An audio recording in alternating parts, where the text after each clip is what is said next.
ምዕመናን እውነት እንነጋገር ከተባለ ከነቢያት ኃጢአትን ይቅር ለማለት የቻለ ማን አለ? እስኪ ንገሩና። እኛ ግን እናሳያቸዋለን።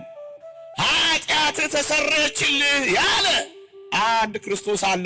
ታዲያ እንዴት ነው ከነቢያት ጋር የተነጻጸረ? ወገኖች በዚህ ዘመን ያሉ እንደ አይሁድ ያሉትንም ኑና እዩ እንላቸዋለን።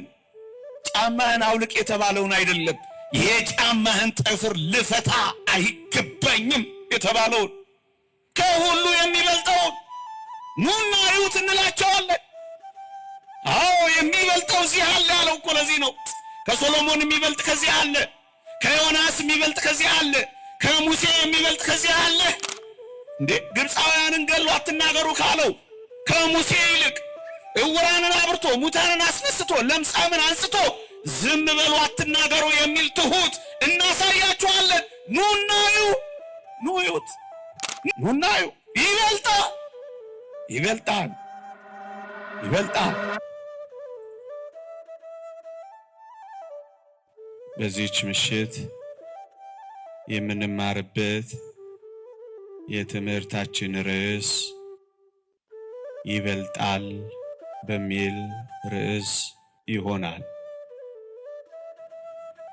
ሐዋርያው ቅዱስ ጳውሎስ ደገኛ በተባለችው በዕብራውያን መልእክቱ የተወደደ መድኃኒታችን ኢየሱስ ክርስቶስ ከነርሱ አብዝቶ ይበልጣል በማለት ከቅዱሳን መላእክት ጋር በማነጻጸር አስተምሯል። እኔም ይህንን ርዕስ በዚህ ዘመን የተወደደ መድኃኒታችን ኢየሱስ ክርስቶስን እንዲህና እንዲያ እያሉ ከሚናገሩ ያንሳል እያሉ ከሚሰብኩ ጥቂት ሐሳቦችን ለምእመናን ለማስገንዘብ ይህንን ርዕስ መርጬዋለሁ። በክርስቶስ ሰው መሆን፣ በጌታችን መከራ መቀበል ዓለም ተሰናክሏል። በመሰቀሉ አዋርደውታል። መከራ በመቀበሉ አፊዘውበታል። ለዚህ ነው ጌታችን የመጨረሻውን ሊቀ ካህናት እንደመሆኑ በጸለየው በዮሐንስ ወንጌል ምዕራፍ 17 ላይ አባቴ ሆይ ጥንት በነበረው ክብር አክብረኝ ብሎ ጸልዮአል። ይሄ ማለት መሰቀሌን አይተው መሞቴን አይተው መከራ መቀበሌን አይተው መጸለይን አይተው እንዳያዋርዱኝ ክብሬን ግለጽ ማለቱ ነበረ። አዎ የተወደደ መድኃኒታችን ኢየሱስ ክርስቶስ ከሁሉም አብዝቶ ይበልጣል። ተነጻጻሪ፣ ተወዳዳሪ፣ ተፎካካሪ፣ ተስተካካይ የሌለው የባህሪ አምላክ ነው። መጽሐፍ ቅዱሳችን ከሞት መከራ የተነሳ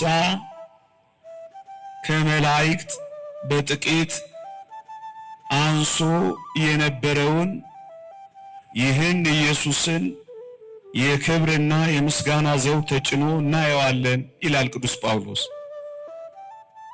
ከመላእክት እንኳን አነሰ የተባለው ወገኖቼ ከሞት መከራ የተነሳ ነው የሚለው።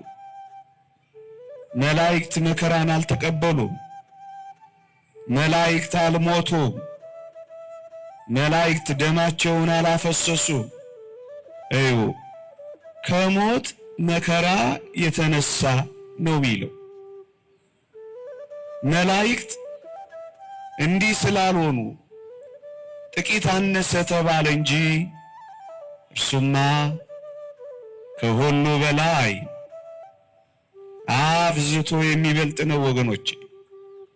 ለዚህ ነው ቅዱስ ጳውሎስ ከመላእክት ጋር አነጻጽሮ ሲያስተምር መላእክቱን መናፍስት አገልጋዮቹንም የእሳት ነበልባል የሚያደርግ ይልና ስለ ልጁ ግን ይላል ስለ ክርስቶስ አምላክ ሆይ ዙፋንህ ከዘላለም እስከ ዘላለም ድረስ የጸና ነው። የመንግስት በትር ያለህ ነህ፣ ባለ መንግስት ነህ ብሎ ያነጻጽራል። መላእክትን አገልጋዮች ክርስቶስን ግን አምላክ ሆይ ዙፋንህ ከዘላለም እስከ ዘላለም ድረስ ይለዋል። አያችሁ ምዕመናን፣ እንደውም ቅዱስ ጳውሎስ በደንብ ሲያብራራ ከመላእክትስ በቀኜ ተቀመጥ ያለው ከቶ ለማን ነው ይላል። በባህሪ አባቱ በአብ ቀኝ የተቀመጠው ከመላእክት አንዱ ይመስላችኋል? ከመላእክት ወገን በዙፋኑ የተቀመጠ ማን አለ? መላእክት ቆመዋል። የባህሪ ልጁ ኢየሱስ ክርስቶስ ግን ተቀምጧል። የቆመ ይበልጣል ወይስ የተቀመጠ ነው የሚላቸው ቅዱስ ጳውሎስ? የቆመ የሚያገለግል አይደለምን? የተቀመጠስ እሱ ከቆመው የሚበልጥ አይደለምን ነው የሚላቸው። አዎ አብዝቶ ይበልጣል፣ የሚተካከለው የለም ወገኖቼ። ለዚህ ነው ከመላእክት አይነጻጸርም። እንደውም ዕብራውያን ምዕራፍ 1 ጥቂት ዝቅ ብሎ ስታነቡት በኩርን ወደ ዓለም ሲያገባ መላእክቱ ሁሉ ለእርሱ ይስገዱ ይላል ተብሎ ተጽፏል። መላእክት ሁሉ ይሰግዱለታል። ታዲያ ማን ነው የኔና የእናንተን ጌታ መልአክ ነው ብሎ ሊተቸው የሚችል? ማን ነው? ማን ነው ቅዱስ ሚካኤል ነው የሚለው? እንደዚህ የሚሉ እኮ ስላሉ ነው። እርሱ አብዝቶ በላጩ ነው፣ የሚበልጠው ነው። እሱ ተወዳዳሪም ተፎካካሪም ተከራካሪም ተስተካካይም የሌለው ወገኖቼ፣ ከሞት መከራ የተነሳ ነው። መጽሐፍ ላይ አንድ ሁለት ቦታ አነሰ የሚል ቃል የምታገኙት፣ እሱንም በደንብ ገልጾታል። ከሞት መከራ የተነሳ ነው የሚለው። ለዚህ ነው ጌታችን በመሰቀሌ በመሞቴ እንዳያዋርዱኝ እኔን ፈጣሪውን ፍጡር እንዳያደርጉኝ ክብሬን ግለጽላቸው ያለው ለዚህ ነው ወገኖች። አንዳንዶች ሲጸልይ ሲያዩት አማላጅ አድርገውታል፣ የሚያንስ አድርገውታል። እሱ ግን የሁሉ በላጭ ከሁሉ የሚበልጥ ነው። አንዳንዶች ወደ ነገሬ በደንብ ስገባ አንዳንዶች ቀለል ሊያደርጉት ሲሞክሩ ምን ታካብዳላችሁ ይሉናል እኛን ኦርቶዶክሳውያን። ክርስቶስ ያለ አባት ከእናት ብቻ ተወለደ ብላችሁ ምን ታዳንቃላችሁ ይሉናል። አዳምስ መች ከአባት ተወለደ? ሔዋንስ መች ከእናት ተገኘች? ታዲያ የኢየሱስ ምን ልዩ ሆኖ ነው ይህን ያህል አየሩን የምትይዙብን ይላሉ በዘመኑ ቋንቋ ሊወያዩን ሲመጡ። እኛም እንዲህ እንላቸዋለን፣ አዳም ለሰው ተፈጥሮ መጀመሪያ ሆኖ ነው ይሄ የሆነው። የክርስቶስ ግን በጣም የሚያስደንቀው በሩካቤ መዋለድ ለሰዎች ሥርዓት ከሆነ በኋላ በተለየ ሁኔታ ያለ ወንድ ዘር ያለ አባት ስለተወለደ ነው። ታዲያ እንዴት ነው ማይደንቀው? በዘር መዋለድ በሩካቤ መዋለድ ሥርዓት ከሆነ በኋላ ለዚህች ዓለም እርሱ ከዚህ ውጭ ሆኖ ሲወለድ ላይደንቀን ነው? ታዲያ እንዴት ነው ከአዳምና ከሔዋን ጋር አስተካክሎ ባካችሁ አትደነቁ ሊሉን የሚችሉት? ባካችሁ አታካብዱ ሊሉን የሚችሉት እንዴት ነው? ወገኖቼ እንደዚህ የተወለደ ከዓለም ላይ ሊያሳዩን ይችላሉ? ያለ ዘር የተወለደ በድንግልና የተወለደ ሊያሳዩን ይችላሉ? አንድስ እንኳን ምናልባት ከሙታን መካከል የተነሳ ሊያሳዩን ይችላሉ። እና አልዓዛር ከሙታን መካከል ተነስተዋል። ብዙዎችን ጌታችን መቃብራቸውን ሽሮ ሞታቸውን ጥሎ አስነስቷቸዋል። እውነት ነው። በድንግልና የተወለደ ያለ ወንድ ዘር የተጸነሰ ያለ አባት የተወለደ ግን ማን ሊያሳየን ይችላል? ታዲያ እንዴት ነው ከአዳም ጋር አነጻጽረው ከአዳምም ከሔዋንም ጋር እኩል ነው እንደውም አዳምም ሔዋንም ይበልጣል ሊሉን የሚችሉት? ያ እኮ የፍጥረት መጀመሪያ ሆኖ የተሰጠ ስጦታ ነው። አንዳንዶች ነገራቸውን ትንሽ ከረር ለማድረግ ሞክረው ምን ኢየሱስ አረጋረገ ትሉናላችሁ እንዴ? አታካብዱ እንጂ ሄኖክም ኤልያስም አርገዋል። ምን አስደናቂ ነው ብላችሁ ዓመት ሙሉ ታወራላችሁ ይሉናል። እኛ ምን ነገራቸዋለን? ሄኖክና ኤልያስ በእግዚአብሔር ፈቃድ ተወሰዱ እንጂ በእግዚአብሔር ቀኝ በስልጣን ለመቀመጥ እንደ ክርስቶስ የሄዱ አይደሉም ብለን እንነግራቸዋለን። ደግሞም ነገሩን ከፍ አድርገ ሄኖክና ኤልያስ አሁን ሞትን ባይቀምሱም ቢያርጉም ግን እንነግራቸዋለን በመጨረሻው ዘመን መጥተው ሞትን ይቀምሳሉ እንላቸዋለን። እንዴት ነው ማናደንቀው? እንዴት ነው ማናስበልጠው? እንዴት ነው ማናከብደው? ይህ በጣም አስደናቂ ነው ወገኖቼ። እውነት እንነጋገር ከተባለ መጎናጸፊያውን ትቶ ከሄደው ከኤልያስ ይልቅ ሥጋውንና ደሙን ሰጥቶን የሄደው ክርስቶስ አይበልጥም? የተወደዳችሁ ክርስቲያኖች በእሳት ሰረገላ ካረገው ከኤልያስ ይልቅ ልብሱ እሳት መረማመጃው እሳት የሆነው አይበልጥም? እንዴት አድርገው ነው ሄኖክም ኤልያስም ቀለል አድርገዋል ሊሉን የሚችሉት? ከሄኖክም ከኤልያስም የማይተካከል እርገትን ገንዘብ ያደረገ እሱ ነው። ወገኖቼ አይሁድም ይሄ ሐሳብ ስለነበራቸው ነው ኢየሱስ ክርስቶስን ማንቀበል ያሉት። አታስታውሱ? የዘውትር ጥያቄያቸው አንተ ከሙሴ ትበልጣለህ ነበር እኮ። አታስታውሱ? አንተ ከአባታችን ከሙሴ ከበለጥክማ መናን አውርደን አሳየና። ሙግታቸው ነበር። ትበልጣለህ አትበልጥ? ጥያቄያቸው ነው። ዓለምም ዛሬ የተሰናከለው እኮ በዚህ ነው። ከሙሴ እኩል ሊያዩት ይፈልጋሉ። ከኤልያስ እኩል ሊያዩት ይከጅላሉ። ከአንድ ነቢይ እኩል ሊያዩት ይፈልጋሉ። ነቢያችን ብቻ ነው ሊሉትም ይከጅላሉ። እኩል ሊያረጉት ይፈልጋሉ። እኛም እንዲህ እንላቸዋለን። ሙሴ መናን አውርዶላቸው ነበረ፣ እውነት ነው። አሁን የምንነግራችሁ ከሁሉ ይበልጣል የምንላችሁ ክርስቶስ ግን ራሱ የሕይወት መና ሆኖ የወረደ ነው ብለን እንነግራቸዋለን። ከገባቸው ሙሴ ተአምራት ሲያደርግ እንደ ባሪያ ነው። በትር ይዞ ጸልዮ ነው።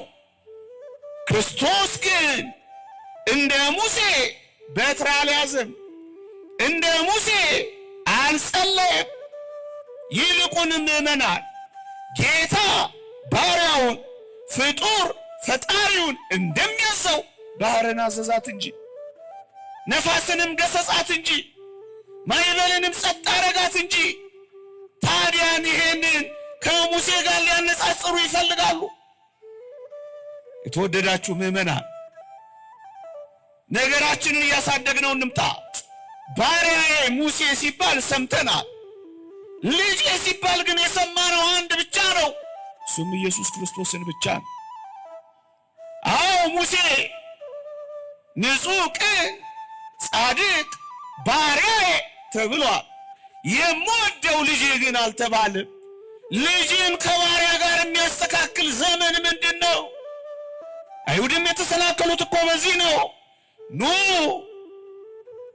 የተወደደ መድኃኒታችን ኢየሱስ ክርስቶስን ባሪያዬ አይደለም ልጄ ሲሉት ስሙ። ምዕመናን ሙሴን ታስታውሳላችሁ? ወደ ደብረ ሲና ሲወጣ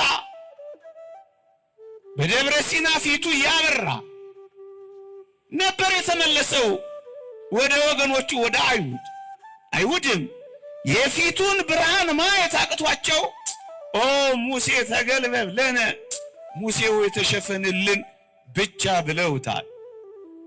ኑ ከሙሴ የማይተካከለውን አብዝቶ የሚበልጠውን እናሳያችኋ። ምን አድርጎ? የፊቱ ብርሃን ብቻ አይደለም፣ ልብሱ እንኳን እያንጸባረቀ ፊትህን ተሸፈንልን አይደለም።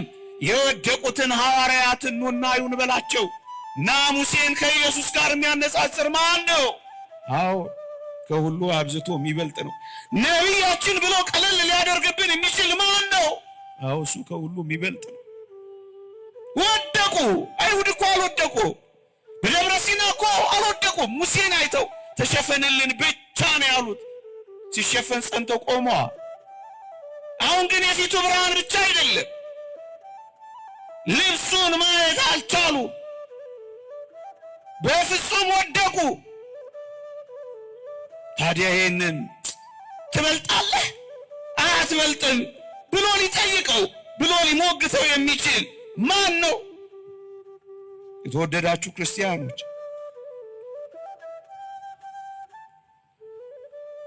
እዚህው ጋር ትንሽ ላቆያችሁ። ታስታውሳላችሁ በደብረ ሲና ሙሴ ጫማህን ከእግርህ አውልቅ ብቻ ነው የተባለው።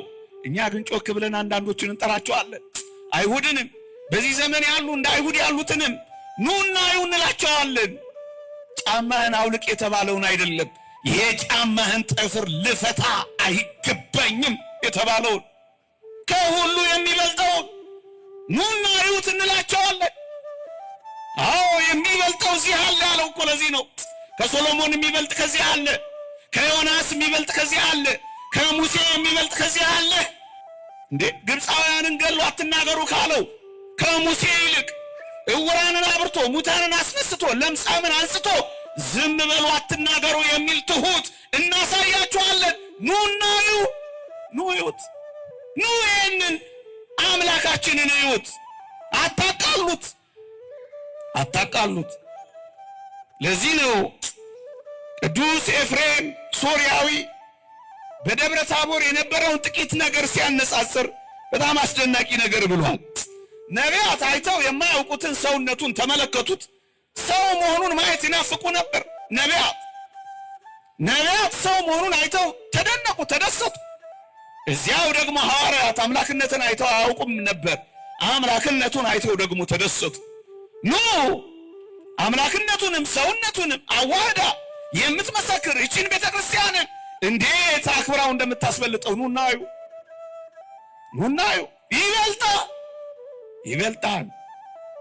ይበልጣል። ትበልጣለህ አትበልጥም? የለም። አይሁድ እስካሁን የሚጠይቁት መከራም የበላባቸው ይሄ ጥያቄያቸው ነው። ይበልጣል መልሳችን ነው። ይበልጣል። ተወዳዳሪ፣ ተነጻጻሪ፣ ተፎካካሪ፣ ተከራካሪ፣ ተስተካካይ የለውም። አሁን አብዝቶ ይበልጣል። የተወደዳችሁ ክርስቲያኖች አንዳንዶች ከሚሉት በዚህ ዘመንም ከሚጠቅሱት ጌታችንን ሊያሳንሱት ከሚሞክሩት እንደ ነቢያት እንዳንዱ ከሚቆጥሩትም ጥቂት እናስተያየዋ እናነጻጽረዋ። ወገኖቼ የተወደደ መድኃኒታችን ኢየሱስ ክርስቶስና የእግዚአብሔር ቅዱሳን ነቢያት የሰሩት ይለያያል። ነቢያት በጸሎት ነው። ክርስቶስ እኮ በስልጣኑ ነው። በስልጣኑ ያደረገውን በጸሎት ካደረገው ጋር እንዴት ታወዳድሩታላችሁ እንላቸዋለን። ለዚህ ነው እኮ ቅዱስ ጳውሎስ ሁሉን በስልጣኑ ቃል እየደገፈ የሚል ቃል አነበባችሁ። በስልጣኑ አለቅነትን በጫንቃው ላይ ይሆናል። ባለስልጣኑ ነው እሱ። የነቢያት ታምራቶቻቸው ነቢይ መሆናቸውን ወይም ነቢይነታቸውን ብቻ ነው የሚያረጋግጠው። የጌታችን የመድኃኒታችን የኢየሱስ ክርስቶስ ተአምራት እስካላችሁኝ አምላክነቱን ነው የሚያረጋግጠው። እንዴ በደረቅ ግንባር ላይ አይን መፍጠር ተአምራት ብቻ ነው። ከተአምራት እኮ በላይ መፍጠር ነው ወገኖቼ። ከነቢያት እንደዚህ አይታችኋል። ውሃውን ወይን ማድረግ ተአምራት ብቻ አይደለም። አንድ ሊቅ እንደተናገረው መፍጠርም ጭምር ነው የሚል ባለስልጣኑ ነው። ምዕመናን እውነትን እንነጋገር ከተባለ ከነቢያት ኃጢአትን ይቅር ለማለት የቻለ ማን አለ? እስኪ እንገሩና እኛ ግን እናሳያቸዋለን። ኃጢአት ተሰረየችልህ ያለ አንድ ክርስቶስ አለ። ታዲያ እንዴት ነው ከነቢያት ጋር የተነጻጸረ ወገኖቼ? እስካሁን ድረስ እኔ እስከምናገርበት ቅጽበት ድረስ በተወደደ በመድኃኒታችን በኢየሱስ ክርስቶስ ስም የሚደረጉ ተአምራት ስፍር ቁጥር የሌላቸው፣ መቁጠር ማንችላቸው፣ መመዝገብ ማንችላቸው እነዚህ አስደናቂ ተአምራትን ተመልከቱ። እንደዚህ የበዛ ተአምራት ከነቢያት ለማን ተደርጎ ያውቃል ወገኖቼ? ለማንም። ታዲያ ማን ነው ጌታችንን ከነቢያት ጋር አነጻጽሮ እኩል ነው ወይም ያንሳል ሊለን የሚችለን? አዎ ከነሱም አብዝቶ ይበልጣል። ነቢያት ጸልየው፣ ነቢያት ለምነው ነው እኮ ተአምራት ሲሰሩ መንክራትንም ሲያደርጉ የነበረው ወገኖች። ኢየሱስ ክርስቶስ ግን ጸልዮ ለምኖ አይደለም ተአምራት ያደረገው አይደለም። ክርስቶስ ተአምራት ለማድረግ ወደ እግዚአብሔር አልጸለየም። በቀጥታ ያለ መዘግየት ራሱ ነው ያደረገው። ታዲያ እንዴት ነው ከሚጸልይ ከሚለምን ጋር ያነጻጸሩት ወገኖች? የሞተውን በትእዛዝ አላስነሳም። ይሄን መካድ ማን ይችላል? በትእዛዝ ብቻ ጸልዮ አይደለም፣ በትእዛዝ ብቻ። ሽባውንስ ተነሳ ቁም አላለው? በትእዛዝ ብቻ። ለምጻሙንስ ንጻ አላለው? በቃሉ ብቻ። እውሩንስ ብርሃን ሰጥቼዋለሁ አላለው? እንዲያይስ በስልጣኑ ብቻ። ታዲያ ማን ነው በስልጣኑ የሚያደርገውን በጸሎትና በልመና ካደረገው ጋር አነጻጽሮ ቢያንስ ነው የሚለው? አይደለም። ምዕመና የተወደደ መድኃኒታችን ኢየሱስ ክርስቶስ አንድ ጊዜ ጸልየዋል። አልዓዛር ከሞት ሲነሳ እንዴ አልዓዛር ከሞት ሲነሳ ኢየሱስ ጸልየዋል ነበር እንዴ? አዎ ጸልየዋል። የጸለየው ግን እንደ ነቢያት እንዲህና እንዲህ አድርግልኝ ለማለት አይደለም። ይህን ማረጋገጥ ከተፈለጋችሁ ዮሐንስ ወንጌል ምዕራፍ 11 ቁጥር 25 ላንብብላችሁ። እንዲህ ይላል፣ ነገር ግን አንተ እንደላከኝ ያምኑ ዘንድ በዚህ ዙሪያ ስለቆሙት ሕዝብ ተናገርኩ ይላል። ክርስቶስ የጸለየው እንኳን ቢሆን አንተ እንደላከኝ ያውቁ ዘንድ በቃ ከባሕርይ አባቱ ከያዘን ተልኮ እንደመጣ አይሁድ ያምኑና ያውቁ ዘንድ እንጂ ልመናና ጸሎት አስፈልጎት አይደለም። በፍጹም አንዳንዶች ሲጸልይ ሲያዩት አማላጅ አሉት። እኛ እንደዚህ አንለው፣ በፍጹም አንለው። በዚህ በተዋርዶ ስራ እናኖረው። ለጥቅማችን ነው ያደረገው። በዚህ ዙሪያ ስለቆሙት ሕዝብ ነው የተናገርኩት። ያውም የጸለይኩት አላለም የተናገርኩት። ታዲያ ማን ነው ኢየሱስ ክርስቶስን ከነቢያት እንዳንዱ አድርጎ ቆጥሮ ያንሳል ይበልጣል፣ ትበልጣለህ አትበልጥም የሚሟገተው ማን ነው? አዎ እኛም ኦርቶዶክሳውያን አብዝተን እንላለን። አብዝቶ ይበልጣል፣ አብዝቶ ይበልጣል፣ አብዝቶ ይበልጣል። ወደ አዲስ ኪዳን ፈቀቅ ሳደርጋችሁ አንድ አስደናቂ ሰው ታውቃላችሁ፣ ታያላችሁ። ባለ የዘመን ጨለማ ውስጥ የተገኘ አብሪ ኮከብ መጥምቀ መለኮት ቅዱስ ዮሐንስ ነበር። ታስታውሳላችሁ? የነቢያት ትንቢት የካህናት ጸሎት በሌለበት ድቅድቅ ጨለማ ምኩራቡ በደልና ኃጢአት በበዛበት የሸቀጥ ዘመን በነበረበት ጊዜ የተገኘ አንድ ታላቅ ሰው ነበረ። እሱም መጥምቀ መለኮት ቅዱስ ዮሐንስ። አይሁድ በጣም ይፈሩታል። ምዕመናን ለምን ክርስቶስ መንገድ ጠረጋውን በመጥምቀ መለኮት ቅዱስ ዮሐንስ እንዳደረገ ታውቃላችሁ? አይሁድ በጣም ነው የሚፈሩት፣ በጣም ነው የሚያከብሩት። በሱ ድምፅ መነገሩ ለመንገድ ጠረጋው ይሄን በሚያህል ሰው ነግሬያችሁ እንኳን አልተቀበላችሁኝም ነው የሚላቸው። እሺ በማን ንገራቸው? በበረሃኛ ነገራቸው፣ ምግብ በተው ነገራቸው፣ በሚያለቅስ ደረት በሚደቃ ሙሾ በሚያሟሽ በመጥምቀ መለኮት ቅዱስ ዮሐንስ ልብስ በማይለብስ ነገራቸው። የበረሃ ማር በሚበላ ቤት በሌለው መናኝ ነገራቸው። ዘመድ አዝማድ በሌለው በቤቱና በሚኖር ሰው ነገራቸው። አልተቀበሉ።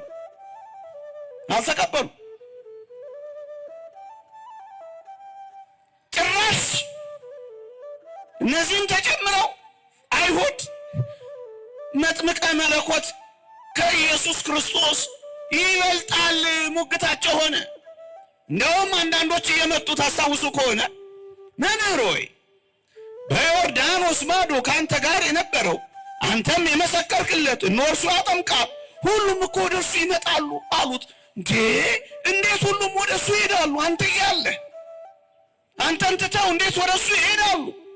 ይሄ ነገር ግድ አይልህም አሉት። እንዴት ይደንቃል! ለምን እንደዚህ እንዳሉ ታውቃላችሁ? እዩ፣ መጥምቀ መለኮት ቅዱስ ዮሐንስ ይበልጣል የሚሉበት ምክንያት መጥምቁ መኖሪያውን ምድረ በዳ አድርጓል። ኢየሱስ ክርስቶስ ጌታችን ግን መኖሪያው ዮሴፍ ቤት ነው፣ ቅዱስ ዮሴፍ ቤት ነው። መጥምቀ መለኮት ቅዱስ ዮሐንስ ዘመድ አልባ ነው። እናቱም አባቱም በቅርብ በልጅነቱ ሞተዋል፣ ዘመድ አልባ ነው። ኢየሱስ ክርስቶስ እናቱም ቅዱስ ዮሴፍም አሳዳጊውም አሉ። ይሄ ብቻ አይደለም። መጥምቀ መለኮት ቅዱስ ዮሐንስ ልብሱ መናኛ ነው። ኢየሱስ ክርስቶስ ይብዛም ይነስ በአንድ ልብስ ተጣብቆ ነው እቺን ዓለም የጨረሰው። ይሄ ብቻ አይደለም። ያ መብሉ መናኛ ነው። ኢየሱስ ክርስቶስ እየበላ እየጠጣ ነው የመጣው። መጥምቀ መለኮት ቅዱስ ዮሐንስ በጣም ብዙ ተከታዮች አሉት። ክርስቶስ ቢከተሉት አረጋውያን ዮሴፍና ደካማ የሆነችው ሰሎሜ ናት። ከዛም በጣም የተወደደችው አስደናቂው እናቱ ናት። ከዛ በቀር ማንም የማያውቀው ዓለም ቸል ያለው ብቸኛ የሆነ ነው ክርስቶስ። ከዚያም እዚህ ግቡ የማይባሉ አሳ አጥማጆች፣ በጣም ንግግር የማያውቁ ኮልታፎች ሐዋርያትን የሰበሰቡ። ይሄ በጣም አስንቆታል ክርስቶስን። እንዲንቆ ያኛው የካህን ልጅ ነው፣ ይሄ ጸራቢ ልጅ ነው። በጣም እንዲናቅ አድርጎታል። ስለዚህ ምን ብለው ደምድመዋል? መጥምቀ መለኮት ቅዱስ ዮሐንስ ነው እንጂ የሚበልጠው ኢየሱስ አይበልጥም ብለዋል። ለዚህ እኮ ነው አይሁድ ደማቸው የሚፈላው ደሞ የሚንተከተከው። ነተውም የጠየቁት እኮ ኧረ ብዙ ሰው እየተከተለው ነው፣ ሳይቃጠል በቅጠል ይሄ ሰውዬ ብዙ ሊያጠፋ ነው ብለው እኮ የሚነግሩት እኮ ለዚህ ነው። እንዴት ይደንቃል ምዕመናን! መጥምቀ መለኮት ቅዱስ ዮሐንስ የተወለደው ፀሐይ ስታንስ ነው። እንደ ቤተክርስቲያናችን ትምህርት የተወደደ መድኃኒታችን ኢየሱስ ክርስቶስ የተወለደው ፀሐይ ስትጠልቅ ነው። ለምን? አይነጻጸሩማ፣ አይወዳደሩማ። ጌታ ከባሪያው ጋር፣ ላኪ ከተላኪው ጋር እንዴት ይነጻጸራል? ይሄንን አላወቁትማ። ለዚህ ነው ቅዱስ ዮሐንስ የተወደዳችሁ ክርስቲያኖች ታውቃላችሁ፣ ዘመድ ናቸው። ኤልሳቤጥና እመቤታችን ዘመድ ናቸው። መጥምቀ መለኮት ቅዱስ ዮሐንስና ጌታችን ዘመድ ናቸው። አሁን ግን እቅጩን ተናገረ ቅዱስ ዮሐንስ። ዘመድ ስለሆነ አይደለም፣ እኔ ላንስ እሱ ከፍ ከፍ ሊል ይገባል አላ። ከማን ጋር ታወዳድሩታላችሁ? እንግዲያውስ በቅዱሳት መጻሕፍት እንደ መጥምቀ መለኮት ቅዱስ ዮሐንስ ከሴቶች የሚበልጥ የለም። ከሴቶች የሚበልጠው እንኳን እኔ ላንስ እሱ ከፍ ከፍ ሊል ይገባል ካለ እንዴት አድርገው ነው ሊያነጻጽሩት የሚገባው? ከሰው ወገን ከሁሉ አብዝቶ ይበልጣል። ከእኔ በኋላ ሲመጣ ከኔ የሚያንስ እንዳይመስላችሁ ከኔ በፊት የነበረ ነው አላቸው። እኔ በውሃ ሳጠምቀው ስታዩ ከኔ የሚያንስ እንዳይመስላችሁ እርሱ በእሳትና በመንፈስ የሚያጠምቃችሁ ብርቱ ነው፣ ከኔ የበረታ አላቸዋል። ከኔ የበረታ ነው አላቸዋል። እንደውም ቅድም የጠቀስኩትን አስደናቂ ቃል እንኳን ጫማውን አላቸው። ጫማ መያዝ በጣም የተዋርዶ ስራ ነው። እንኳን ጫማውን አለ የጫማውን ጥፍር እንኳን መያዝ አልችልም፣ መንካት አልችልም አለ።